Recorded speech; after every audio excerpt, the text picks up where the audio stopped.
하나님 아버지, 오늘도 저희들 모여서 하나님 앞에서 하나님 말씀을 공부하고 또 예배를 드리고 또 함께 교제를 나눌 수 있도록 인도해 주신 감사드립니다. 주님, 올 한 해 주님께서 인도해 주심에 감사드립니다. 주님, 그러나 저희들이 주님 앞에서 잘못된 점이 있고 또 지은 죄가 있다면 주님, 또 오늘 예배를 통해서 저희 마음이 다시 하나님께로 돌아오게 되는 그러한 계기가 되기를 원합니다. 주님, 이 시간을 통해서 주님께서 영광 받으시고 또 저희를 온전히 진리로 인도해 주시기 원합니다. 감사드리며 우리 주 예수 그리스도 이름으로 기도드렸습니다. 아멘. 예, 이번 시간에는 이제 그냥 영혼몸 4라고 붙어있는데 이게 뭐 영혼몸과 그렇게 영혼몸 4 죽음 이후의 삶 이런 제목으로 또 저희들이 이 하늘나라 지옥 4번째 공부를 하도록 하겠습니다. 지난 시간에 배운 것을 저희가 정리를 해보면, 한 줄씩 정리를 해보면, 첫 번째 시간에 배운 것은 구원받은 사람이 아니라, 그러니까 구원받은 사람이건 구원받지 않은 사람이건 우리는 우리 몸 안에 있다. 이런 것을 공부했었죠. 첫 번째 시간엔. 그러니까 우리는 우리 몸 안에 있다. 이런 걸 공부했습니다. 그 두 번째 시간에는 성경은 영과 혼과 몸이 서로 다른 것이다. 라고 가르친다고 우리가 성경을 찾아서 공부해 봤었죠. 그리고 지난 시간에, 우리가 세 번째 시간에 공부했던 것은 예수님의 몸으로 우리의 죄를 담당하셨고 혼으로 우리의 죄를 처리하셨다. 이렇게 공부했습니다. 그래서 예수님의 또 대속은 우리의 몸을 위한 것이 아니라 정확히 본다면 우리의 혼을 위한 것이다. 라고 공부를 했습니다. 여기서 이제 우리의 몸을 위한 것이 아니다. 이런 말은 몸도 물론 변화를 받죠. 나중에. 그러니까 예수님의 대속으로 인해서. 그것을 제외한다는 그런 의미가 아니라 이 세상에서 우리가 잘 살고, 그렇죠? 몸이 건강하고 잘 되고 이런 것을 위해서 대속한 것이 아니다. 이런 말씀입니다. 예, 그래서 오늘은 계속해서 죽음 이후의 삶에 대해서 공부해 보도록 하겠습니다. 이번 과에 오늘 우리가 공부할 내용의 일종의 학습 목표가 무엇이냐 하면 죽음 이후에도 계속해서 살아있는 사람들에 대해서 성경은 무엇이라고 말씀하시는지를 공부하도록 하겠습니다. 그래서 성경에 의하면 죽음으로 그 존재가 끝나는 것이 아니라 계속해서 살아있는 사람이 실제로 성경에 등장해요. 분명히 오래전에 죽었는데도 불구하고 계속해서 살아있는 사람들이 성경에 나온다는 것입니다. 구원받은 사람이든 구원받지 않은 사람이든 모두 다 성경에 나와요. 그러니까 오래전에 죽은 사람이 갑자기 등장하는 경우들이 있다는 것입니다. 성경에. 근데 왜 이제 이런 것을 성경으로 찾아보냐 하면 성경을 믿는다고 하나님을 믿는다고 하지만 이런 것을 믿지 않는 사람들이 있어요. 죽으면 그냥 그것으로 끝이다. 이렇게 생각하는 사람들이 있습니다. 가장 대표적인 사람들이 여호와의 증인을 들 수가 있겠죠. 여호와의 증인, 깨어라 이런 파수대 이런 거 갖고 다니면서 나와주시는 분들. 그 그러니까 집에집마다 돌아다니면서 전도, 일종의 그 사람들 방식의 전도를 열심히 하는 부류 중에 하나예요. 여호와의 증인들. 이 사람들 열심히 하는 거는 좋겠지만 잘못 믿고 있죠. 잘못된 어떤 오류를 진리라고 생각하고 있어요. 그래서 많은 사람들에게 잘못된 어떤 복음을 전하고 있습니다. 거짓 복음, 다른 복음을 전하고 있는 것이죠. 그런데 이 여호와의 증인들은 죽으면 그것으로 끝이다. 특히 구원받지 않은 사람들은 죽으면 존재가 그냥 끝나버린다. 이렇게 믿는 사람들입니다. 그 외에도 기독교에서도 자유주의자들 같은 경우에 죽음 이후에 아무것도 없다. 이렇게 생각하는 사람들이 있어요. 그래서 성경은 죽음 이후에도 구원을 받았든지 구원받지 못했든지 간에 죽음 이후에도 여전히 그 사람이 살아있다. 그러니까 육체적인 죽음 이후에도 여전히 살아있다. 그래서 살아있는 사람들이 있다는 그런 말씀이 있습니다. 그래서 우리가 이제 성경을 통해서 실제적으로 그 예들을 찾아보려고 합니다. 여러분이 이 육신의 몸을 벗어버리게 되면 주님과 함께하게 되든지 아니면 지옥에서 눈을 뜨게 됩니다. 몸이 죽는다고 해서 우리의 존재 자체가 사라지게 되는 것이 결코 아니라는 것이죠. 예, 그래서 먼저 일단 누가복음 9장과 신명기 34장을 보겠습니다. 먼저 신명기 34장을 보시면 이 신명기 34장과 누가복음 9장이 일종의 연결되는 장이라고 보시면 돼요. 굉장히 구약과 신약 갭이 크고 그다음에 이 신명기 34장과 누가복음 9장 사이에 이렇게 오랜 세월이 흘렀지만 그럼에도 불구하고 어떤 사람은 연결돼서 계속 등장하는 사람이 나옵니다. 하나님이 아닌데도 불구하고 신명기 34장 5절부터 7절을 보시면 5절에 이와 같이 주의 종 모세가 주의 말씀대로 거기서 모압 땅에서 죽으니라. 그분께서 벳볼 맞은편 모압 땅에 있는 골짜기에 그를 묻으셨으나 아무도 이날까지 그의 돌무덤에 대해 알지 못하느니라. 모세가 죽을 때 나이가 120세였으나 그의 눈이 어둡지 아니하였고 타고난 힘이 줄지 아니하였더라. 이렇게 말씀하고 있어요. 그래서 이제 여기서는 모세의 죽음에 대해서 말씀하고 있는데 이제 몇 가지 주목할 만한 사실이 나옵니다. 일단 모세가 여기서 보면 120세까지 살았다고 말씀하고 있죠. 또 모세를 주의 종이라고 부르고 있어요. 주님의 종.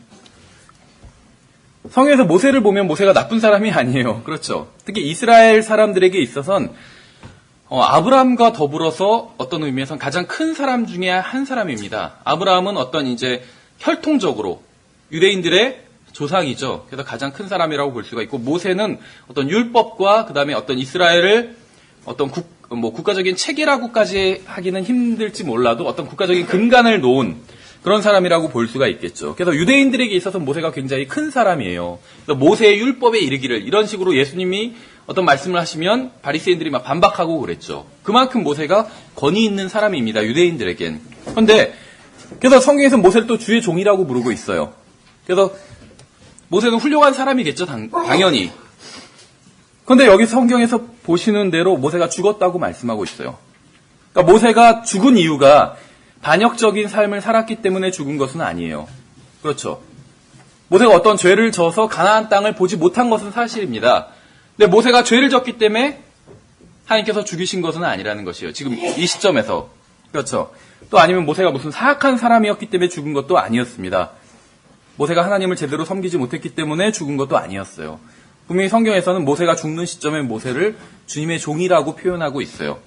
그리고 죽을 때까지도 모세가 굉장히 건강하게 살았다 이렇게 말씀하고 있어요. 그렇죠. 병을 앓다가 죽은 것도 아니고 무슨 교통사고 당해서 죽은 것도 아니에요. 굉장히 건강했다고 말씀하고 있어요. 그것도 120세에 죽었는데 눈이 어둡지 않았고 힘이 줄어들지도 않았대요. 대단하죠. 80세, 90세인데도 건강하신 분들을 보면 와 대단하다 이렇게 생각을 하는데 120세인데도 불구하고 힘이 줄어들지 않았대요. 침대만 누워있다가 돌아가신 게 아니에요. 모세가. 그렇죠. 건강했어요. 죽기 직전까지. 모세가 노년까지 건강했던 것은 모두 하나님께서 그에게 복을 주셨기 때문이죠. 왜 하나님께서 모세에게 그러한 복을 주셨는데도 불구하고 모세가 결국 죽게 됐는지 아세요? 모세의 섬김이 끝났기 때문입니다. 사도 바울식으로 표현하자면 모세가 달려가야 할 그 경주를 다 마쳤기 때문에 모세가 죽은 거예요. 게다가 본문을 보면 모세의 죽음을 관장하신 분이 바로 하나님이셨죠. 대단한 것 같아요. 어떤 의미에서. 아무도 모세의 장례식에 참석한 사람이 없어요. 어떤 의미에서는 슬프죠. 죽었는데 장례식에 아무도 참석하지 않았어요. 그런데 참석하신 한 분이 계시잖아요. 하나님이 참석하셨죠. 하나님이 어떻게 보면 상주였어요. 참석하시고 장례 절차까지 다 마련해 주셨어요. 하나님께서. 그리고 직접 모세를 묻어주셨어요. 우리의 장례식도 주님과 관계가 있는 게 좋겠죠. 이렇게. 어쨌든 간에 이스라엘 백성들은 모세의 뼈가 어디에 묻혔는지 알지 못했습니다. 이게 하나님의 어떤 의도가 있었던 것 같아요. 제가 방금 말씀드린 것처럼 모세는 이스라엘에게 있어서 굉장히, 지금도 모세는 굉장히 이미 수천 년 전에 죽은 사람인데도 불구하고 이스라엘에선 권위가 있는 사람이에요. 모세가. 그래서 모세가 이렇게 말을 했다 하면 그것이 법이에요. 그렇죠. 만약에 이스라엘 사람들이 모세의 무덤의 위치를 알았더라면 어떻게 했을까요? 아마 그곳을 성지로 지정해서 성지순례를 했겠죠. 이스라엘 백성들이 모세의 무덤의 위치를 알았더라면 무슬림이나 아니면 카톨릭 교인들이 하는 것처럼 그곳을 성지로 지정하고 순례를 하면서 모세의 뼈를 숭배했을 것입니다. 주님께서는 그러한 것을 원치 않으셨기 때문에 모세의 무덤을 비밀로 해두신 것이에요. 그렇죠. 아무도 모세의 무덤의 위치를 알 수 없다는 것이죠. 또 여러분 보시는 것처럼 모세는 휴거되지도 않았고 들림받지도 않았어요. 죽었고 주님께서 묻으셨다는 것이죠. 이제 누가복음 9장을 보시면, 누가복음 9장 28절부터 보시면 다시 모세에 대한 기록이 등장합니다. 보시면 28절부터 제가 읽어보면, 이 말씀들을 하신 뒤 여드레쯤 되어 그분께서 베드로와 요한과 야고보를 데리고 기도하러 산에 올라가시더라. 그분께서 기도하실 때 그분의 얼굴 모습이 변하고 그분의 옷이 희게 되어 눈부시게 빛나더라. 보라, 두 사람이 그분과 이야기하는데 그들은 모세와 엘리야더라. 그들이 영광 중에 나타나서 앞으로 그분께서 예루살렘에서 이루셔야 할 그분의 별세에 관하여 말하였으나, 이렇게 기록되어 있죠. 또 모세가, 이미 오래전에 죽은 모세가 다시 등장해서 예수님과 함께 대화를 나누는 장면이 나옵니다. 우리가 오늘 뭐 누가복음 9장을 자세하게 공부하거나 그러지는 않을 것입니다.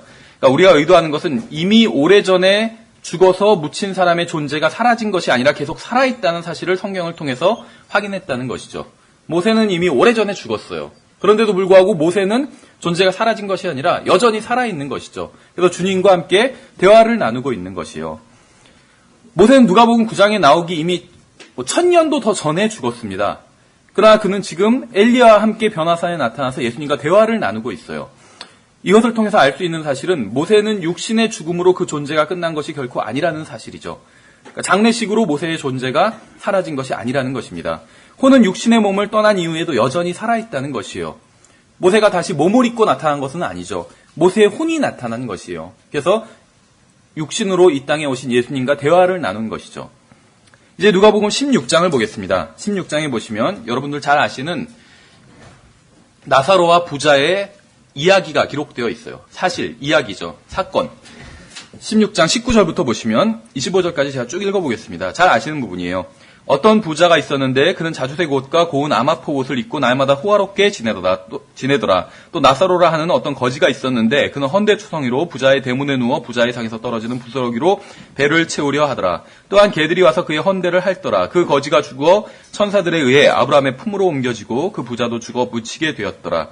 그가 지옥에서 고통 중에 눈을 들어 멀리 아브라함과 그의 품에 있는 나사로를 보고 소리를 지르며 이르되 아버지 아브라함이여 내게 긍휼을 베푸사 나사로를 보내어 그가 그의 손가락 끝에 물을 찍어 내 혀를 서늘하게 하도록 하소서. 내가 이 불꽃 가운데서 고통을 받나이다 하거늘 아브라함이 이르되 아들아 너는 너의 평생에 좋은 것들을 받았고 그와 같이 나사로는 나쁜 것들을 받았음을 기억하라. 그러나 이제 그는 위로를 받고 너는 고통을 받느니라. 이렇게 기록되어 있습니다.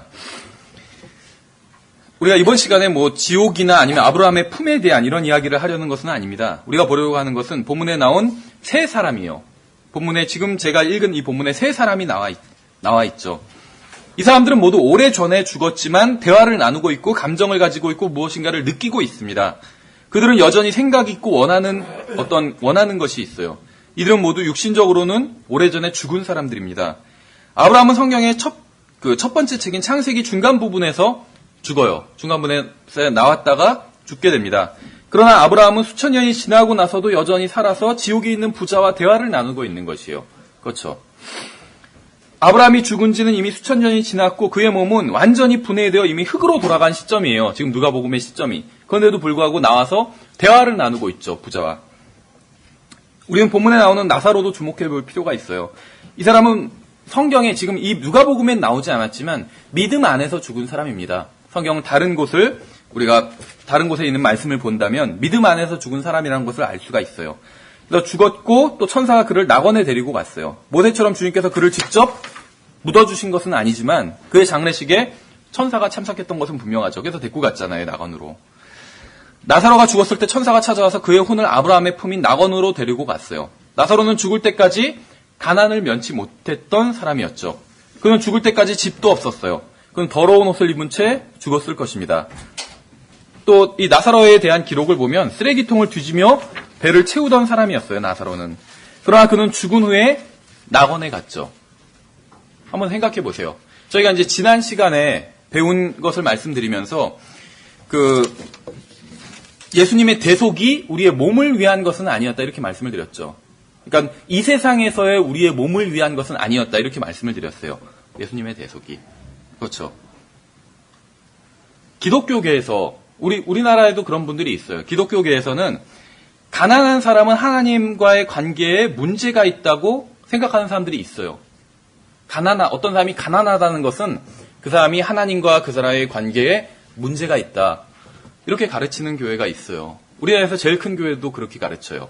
은사주의자들. 그렇죠. 그래서 뭐 삼박자 축복이니 무슨 축복이니 하면서 예수님을 믿으면 부자가 돼야 된다. 이렇게 가르치는 사람들이 있어요. 하나님을 잘 믿으면 열심히 믿고 섬기고 잘 섬기면 하나님께서 축복해 주셔서 부자가 돼야 된다. 이렇게 생각하는 사람들이 있습니다. 근데 이것은 비성경적이고 마귀적인 생각이에요. 성경에 의하면. 여기서 나온 나사로는 하나님을 믿었던 사람이에요. 잘 믿었던 사람입니다. 제대로 믿었어요. 그래서 죽어서 낙원에 갔습니다. 그런데 거지로 살았잖아요, 계속. 부자는 하나님을 믿지 않았던 사람이에요. 죽어서 지옥에 갔죠. 그러니까 하나님을 믿으면 부자가 된다. 이렇게 가르치는 사람들이 있는데, 뭐 미국 같은 경우에는 뭐 로버트 슐러나 이런 사람들, 수정교회, 캘리포니아에 있는 굉장히 큰 교회예요, 거기도. 그런 사람들이 그렇게 믿어요. 그런데 그러한 생각은 성경에 의하면 잘못된 주장이라는 것입니다. 그렇죠. 왜 그러냐 하면 예수님께서 이 세상에 계실 때 많은 기적을 행하셨어요. 그렇죠. 죽은 사람도 살리시고 병자도 낫게 하시고. 근데 그 기적의 목적이 무엇이었을까요? 기적의 목적이. 더 이제 확장하면 예수님께서 이 세상에 오신 목적이 무엇이었을까요? 사람들의 병을 고쳐주시려고 이 세상에 오셨을까요? 예수님께서 오신 목적이? 그것은 아니었어요. 만약에 그것이었다면 예수님 복음서에 나온 것처럼 예수님께서 기적들을 행하시고 나중에 다 행하시고 나서는 승천하시면 됐어요. 그렇죠. 십자가에 달릴 필요가 없이. 근데 예수님께서 십자가에 달리셨다는 것이죠. 그럼 이 기적의 목적이 무엇이었냐면 십자가가 목적이었어요. 십자가를 믿게 하는 것. 그래서 예수님께서 지상에 계실 때 많은 기적을 행하셨어요. 3년 반 동안. 그렇죠.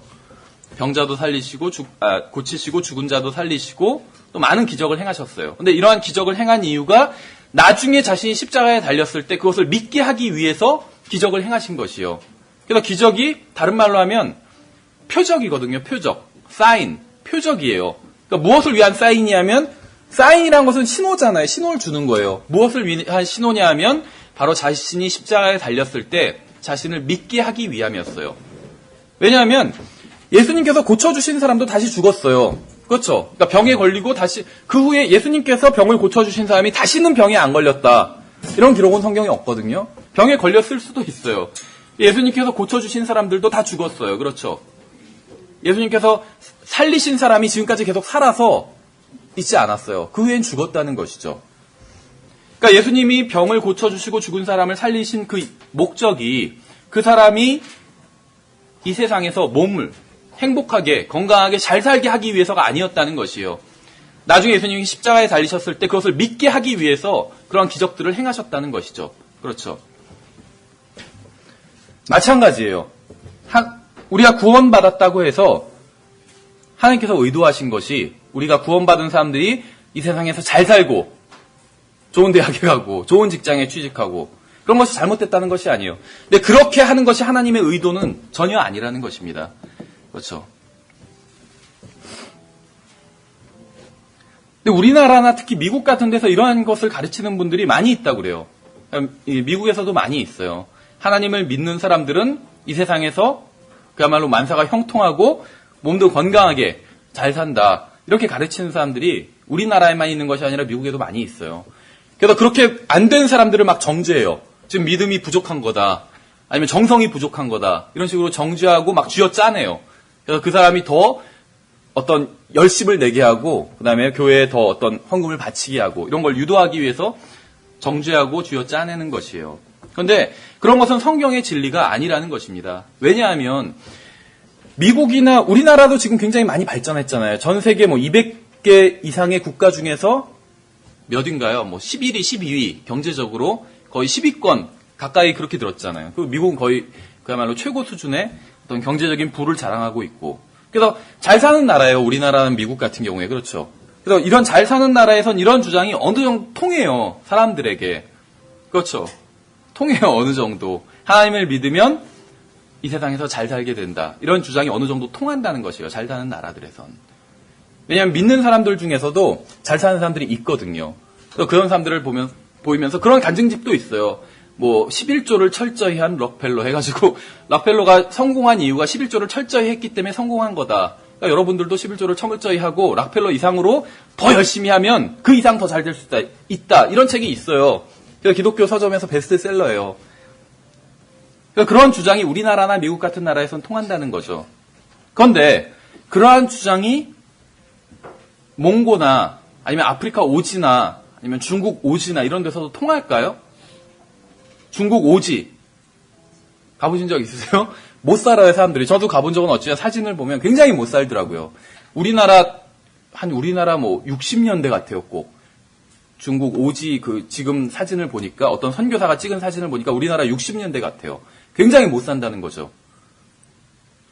그럼 그런 사람들한테 이런 가르침이 통할까요? 하나님을 잘 믿으면 여러분들 부자가 될 것입니다. 이런 가르침이 통하지 않아요. 부자가 아무도 없어요. 그 동네에는.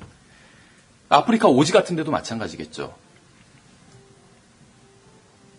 무슨 얘기를 하려고 하는 것이냐면 한 지역에서 진리가 아닌 것은 다른 지역에서도 진리가 아니에요. 이게 하나의 큰 원칙이라는 것입니다. 그렇죠. 우리나라나 미국 같은 데선 어떤 이런 주장이 통할지 모르지만 하나님을 잘 믿으면 부자가 된다 이런 주장이 통할지 모르지만 다른 지역에선 이런 주장이 통하지 않는 지역도 있다는 것입니다. 우리나라에도 이제 킹제임 성경을 믿는 교회들이 그래도 약간씩은 늘어나는 것 같아요. 더디지만. 그런데 어떤 교회들 킹제임 성경을 믿는다고 하지만 어떤 교회들은 어떻게 보면 좀 미국의 잘못된 근본주의 문화, 근본주의 교회가 다 잘못됐다는 것이 아니에요. 훌륭한 교회들이 많이 있습니다. 그런데 미국의 근본주의 교회들 중에선 잘못된 근본주의 문화가 있어요. 그것이 무엇이냐면 자신들이 어떤 규칙, 그러니까 인간의 전통, 어떤 규칙을 정해놓고 그대로 하지 않으면 정죄하는 것이요. 그 중에 가장 대표적인 것이 무엇이냐면 바로 드레스 코드입니다. 옷차림이에요. 옷차림에 대해서 막 교회가 간섭하고 규율하기 시작하는 것이에요. 그런데 물론 교회가 옷차림에 대해서도 가르쳐야 됩니다. 근데 어떤 걸 가르쳐야 되냐면 큰 원칙을 가르치는 것이에요. 왜냐하면 성경에선 디테일한 어떤 것은 나와 있지 않거든요. 어떤 옷은 되고 안 되고 이런 디테일한 것이 나와 있지 않아요. 그렇죠. 우리가 지난번에 헌금에 대해서 공부할 때도 성경에서 헌금을 얼마를 해라 이런 거 나와 있지 않죠. 퍼센테이지도 나와 있지 않아요. 성경에서는. 신약 성경에선. 몇 퍼센트를 해라, 10%를 해라 이런 말도 나와 있지 않아요. 자유롭게 하라고 말씀하고 있어요. 다만 인색하지 않게 이런 원칙들이 있죠. 미리 준비해서 인색하지 않게. 그렇죠. 그런 큰 원칙들이 있어요. 그런 건 개인마다 다르죠. 똑같은 금액이라 할지라도 어떤 사람한테는 인색한 금액일 수도 있고 어떤 사람한테는 후한 금액일 수도 있어요. 그러니까 성경이 가르치는 것은 인색하지 않게 미리 준비해서 후하게 하라. 이렇게 헌금에 대해서 말씀하고 있잖아요. 드레스 코드도 마찬가지예요. 옷차림도.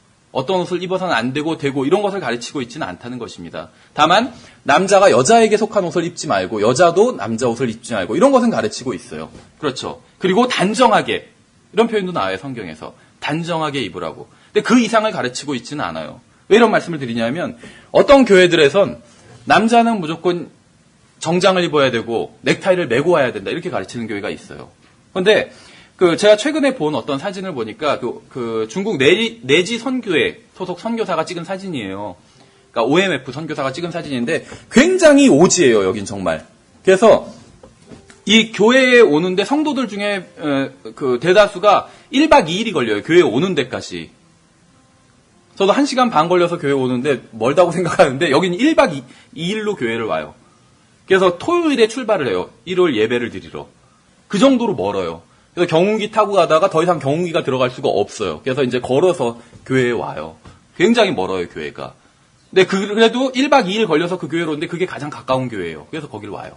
근데 꼭 우리나라 60년대 같아요. 모여서 예배를 드리는데. 그래서 뭐 양복이 아니라 무슨 다 누더기를 걸치고 있어요. 누더기를 완전히. 그런데 그 가운데서도 하나님께 경배를 드리고 기도를 하고 하는데 정말 그 사람들을 뭐 제가 얘기를 나눠보진 않았지만 정말로 순수한 사람들이구나 그런 게 전해지더라고요. 하나님께서 그 사람들이 양복을 안 입고 오고 넥타이를 메고 오지 않았다고 해서 그 사람들 예배를 안 받으실까요? 말이 안 되는 거죠. 거기서 그런 걸 가르친다면 교회 올 때는 꼭 양복을 입고 넥타이를 메고 와야 됩니다. 이렇게 가르친다면 그게 무슨 말을 하는지도 모를 거예요. 그 사람들은. 그렇죠. 그러니까 교회에 올 때 예를 들면 양복을 입고 오고 넥타이를 메고 와야 된다. 꼭. 특히 앞에 서는 사람은 꼭 그래야 된다. 이렇게 가르치는 것은 그 중국 오지에선 진리가 아니에요. 그렇죠. 그럼 거기서 진리가 아닌 것은 대한민국에서도 진리가 아니에요. 그렇죠. 거기는 구원받을 때 예수님 안 믿어도 구원받을 수 있는 거 그런 건 아니잖아요. 진리는 똑같아요. 항상. 거기도 예수님을 믿어야 구원받아요. 여기도 예수님을 믿어야 구원받고 그렇죠. 거기도 휴거가 있고 그 다음에 예수님께서 재림하실 거예요. 그리고 천년왕국이 이루어질 거예요. 그렇죠. 거기는 뭐 휴거 없이 그냥 바로 재림하는 거 아니죠. 똑같아요. 다. 진리는 똑같다는 것이죠. 거기서 진리가 아닌 건 여기서도 진리가 아니에요. 이렇게 얘기하니까 꼭 모르겠어요. 이제 오디오로만 들으시는 분들은 성경 공부를 우리 교회에서는 뭐 그 양복도 안 입고 이렇게 아는 줄 알겠지만 저도 넥타이 메고 왔잖아요. 그렇죠? 그러니까 이거는 개인적인 기준이지 교회에서 이렇게 하면은 잘하는 거고 하지 않으면 안 되는 거고 그런 것은 성경에 없다는 것입니다. 그렇죠? 예, 어쨌거나 나서로는 본문에 나온 나서는 불쌍한 거지였습니다. 이 사람이 하나님을 믿는 사람이었다고 해서 자동적으로 부자가 되는 것은 아니었다는 것이죠. 하나님을 바르게 믿는다고 해서 가난으로부터 해방되는 것도 아니에요. 가난으로부터 해방시켜주는 것이 무엇인지 아세요? 예수님이 오시기 전에 가난으로부터 우리를 해방시켜줄 수 있는 것. 무엇이냐면 죽음이에요, 죽음. 그렇죠. 죽음은 가난으로부터 해방되는 통로가 될 수 있어요. 나사로는 거지였지만 죽고 나서는 더 이상 거지가 아니었죠. 그는 죽고 나서 더 이상 굶주리지도 않았습니다. 죽고 나서는 더 이상 개와 함께 식사할 필요도 없었어요. 그는 죽고 나서도 여전히 살아있었다는 것이죠. 이 죽음은 모든 사람을 다 공평하게 만드는 것 같아요. 그렇죠. 살아있을 때는 사람들이 다 다르잖아요. 사는 것도 다르고 어떤 사람 부자고 어떤 사람 가난하고 다 달라요. 그렇죠. 잘생긴 사람 있고 못생긴 사람 있고. 그런데 죽고 나면은 그런 거 없잖아요. 죽고 나선 그렇죠. 더 이상 그런 게 없어요. 부유하고 가난하고도 없고. 예, 그래서 나사로는 더 이상 죽고 나서는 가난하지 않았다는 것이에요. 나사로는 죽고 나서도 여전히 살아 있었습니다. 여러분은 여러분의 몸 안에 있어요. 여러분의 몸이 죽어도 여러분은 계속 살 수가 있습니다. 누가복음 16장에 나온 부자도 마찬가지였어요. 성경에는 그의 이름이 나와 있지는 않습니다. 왜 부자의 이름이 나와 있지 않는 줄 아세요? 왜냐하면 믿음 없이 죽은 사람, 구원받지 못하고 죽은 사람은 생명책에서 그 이름이 지워지기 때문에 나와 있지 않은 것이요. 언제 이름이 지워지는지 그것은 성경에 나오지는 않은 것 같아요. 근데 어쨌거나 구원받지 않은 사람은 생명책에서 이름이 지워진다고 말씀하고 있어요. 그렇죠. 근데 제 추측이지만 죽는 순간에 지워지지 않을까 이렇게 생각을 합니다. 왜냐하면 죽는 순간에 몸에 생명이 없잖아요. 없어지잖아요. 그렇죠. 그래서 생명책에서 지워지는 게 아닌가. 생명책엔 살아있는 사람의 이름만 남아있거든요. 살아있는 사람의 이름. 근데 몸이 죽으면 생명이 없잖아요. 근데 구원받은 사람은 영원한 생명을 가지고 있잖아요. 그러니까 몸이 죽어도 영원한 생명을 계속 가지고 있어요. 그러니까 생명책에 이름이 계속 남아있게 되는 것이죠. 그러니까 이건 그냥 제 생각이지만 어쨌든지 간에 성경에서는 구원받지 못하고 죽은 사람은 생명책에서 그 이름이 지워진다고 말씀하고 있어요. 여기서 이제 퀴즈를 내면 하나님께서 모르시는 것도 있을까요? 우리가 보통 그런 말을 하잖아요. 하나님은 전지전능하시다. 전지하시다. 전지하다는 말이 모든 것을 다 안다는 얘기가잖아요. 이것이 일반적으로 맞는 얘기예요. 여기에 뭐 태클을 걸려는 건 아닌데 근데 정확하게 보자면 100% 맞는 얘기는 아니에요. 하나님이 모르는 것도 있을까요? 모르시는 것. 하나님께 물어보면 다 아시겠죠. 우리가 지금 궁금한 것들 많이 있잖아요. 나중에 하나님을 죽어서 하나님을 만나서 예수님이 오시면 살아서 만나게 되잖아요. 만나서 물어보면 모르시는 게 있을까요? 있어요. 성경에 보면. 하나님께서 모르시는 것이. 누가 들으면 이단인 줄 알겠죠. 하나님이 전지하시는데 왜 모르는 게 있다고 가르치냐. 근데 성경에 보면 모르는 것이 있어요. 하나님께서. 그것도 두 개나 있어요. 첫 번째는 무엇이냐면 구원받지 않은 사람의 이름은 모르세요. 이거 하나님께서 모르시기로 작정하신 것이에요.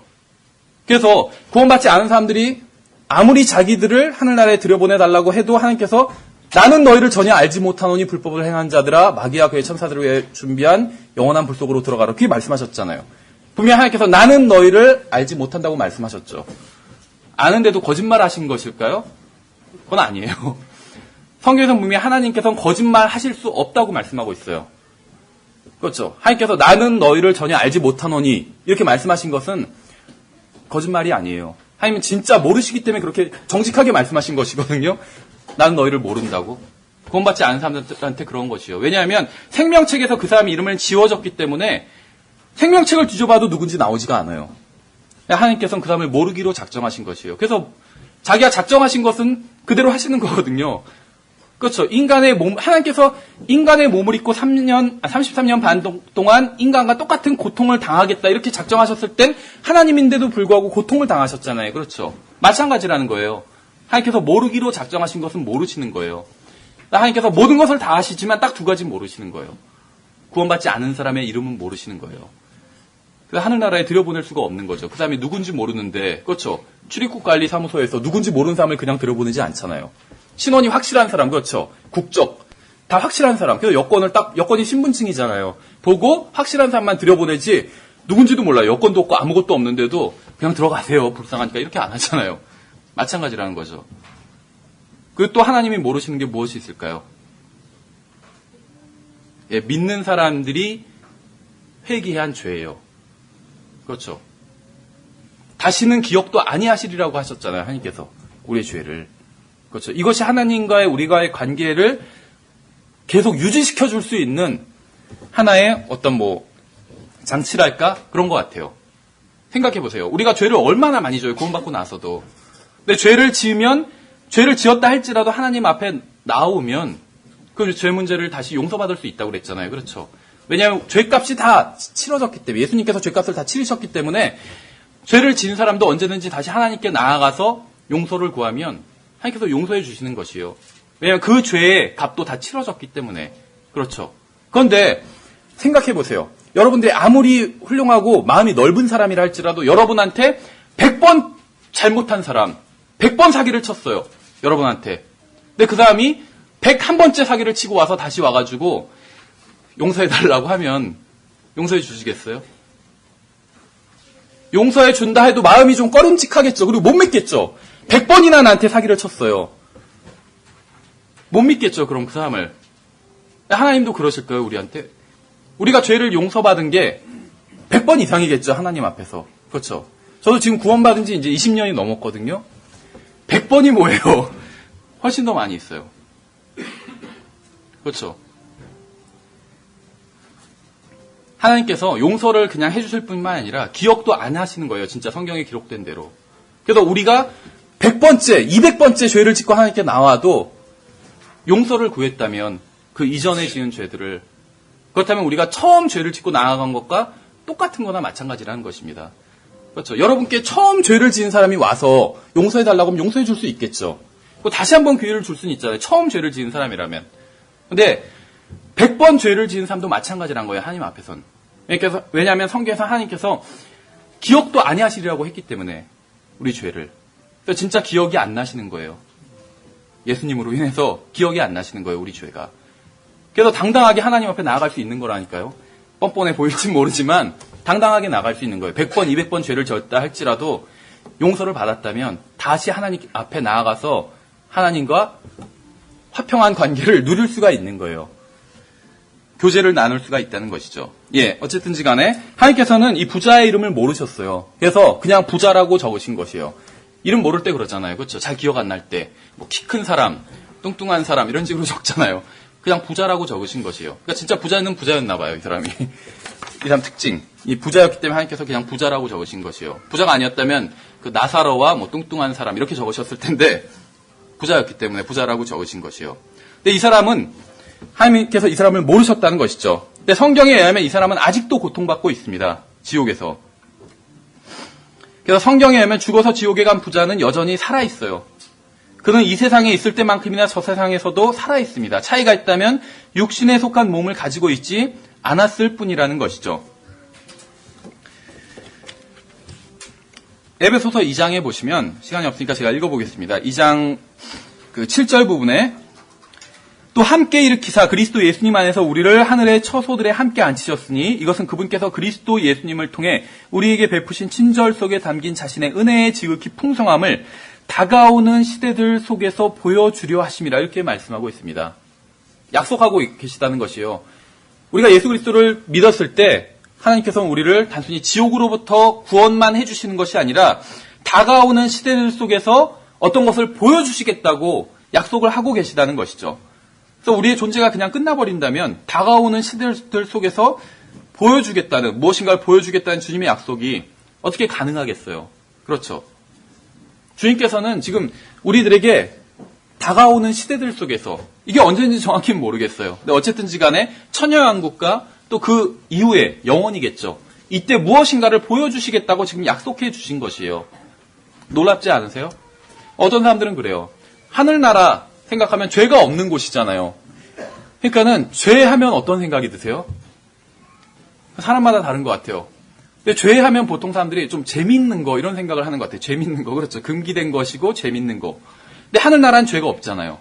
그러면 하늘나라는 재미없는 곳. 그래서 어떤 사람들은 그래요. 구원 안 받은 어떤 사람들은 뭐 그냥 하는 얘기겠지만 하늘나라와 지옥 중에서 선택하라면 자기는 지옥을 선택하겠다. 하늘나라는 재미가 없을 것 같기 때문에. 그렇죠. 뭐 성자들만 있고 거룩하게 그냥 앉아있고 따분하게. 근데 지옥은 재밌을 것 같다는 거예요. 근데 하늘나라가 재미있을지 없을지는 모르지만 확실한 거는 지옥이 재미있는 곳은 아니죠. 고통받는 곳이에요. 그렇죠. 근데 하늘나라가 우리가 지금 생각하는 것 같은 그런 재미는 없을지 몰라요. 그런데 우리가 모르는 어떤 뭐 재미라고 하면 이상할지 모르지만 재미있는 것들이 분명히 있을 것입니다. 그렇죠. 그래서 하나님께서 예비해 주신 것, 보여주실 것들이 있을 것이에요. 그리고 우리의 육신도 변화받을 것이기 때문에 지금 이 몸으로는 재미없는 것일지 몰라도 변화받은 몸으로는 만족하고 기뻐할 수 있는 그러한 것들이 예비되어 있다는 것은 분명하다는 것이죠. 그렇죠. 하나님께서는 우리를 단지 지옥에만 보내시지 않는 것이 아니라 예수님을 믿는 사람을 단지 지옥에만 보내시지 않는 것이 아니라 하늘나라에서 영광 가운데 또 자신이 어떤 약속하신 예비하신 시대들 속에서 무엇인가를 보여주시려고 예비해 두셨다는 것이죠. 게다가 하나님께서는 영원에서도 우리를 통해서 하나님의 긍휼과 자비와 사랑을 사람들에게 계속해서 알 수 있도록 그렇게 보여주실 것입니다. 이러한 약속은 성경에 많이 있어요. 예를 들면 에베소서 1장에서도 충만한 때의 경륜 안에서 이런 약속이 있어요. 하나님께서 충만한 때의 경륜 안에서 우리를 위해서 어떤 것들을 예비해 주셨다. 이런 약속이 있다는 것입니다. 그래서 만일 여러분이 구원받았다면 여러분도 주님의 계획의 일부라는 것이에요. 주님께서는 여러분에게 지옥에서의 구원만 약속하신 것이 아니라 영원에서의 영광도 약속하셨다는 것입니다. 성경에는 이렇게 죽음으로 끝나지 않고 그 이후에 무엇인가가 있다는 약속들이 굉장히 많이 있어요. 우리는 죽음 이후에도 여전히 존재하게 됩니다. 왜냐하면 그리스도인들을 위해서 또 예비됐다고 하면 뭐하지만 그리스도인들이 반드시 거쳐야 되는 것 중에 하나가 바로 그리스도의 심판석이잖아요. 그렇죠. 죽음으로 끝나버린다면 이 그리스도의 심판석도 약속을 하지 않으셨겠죠.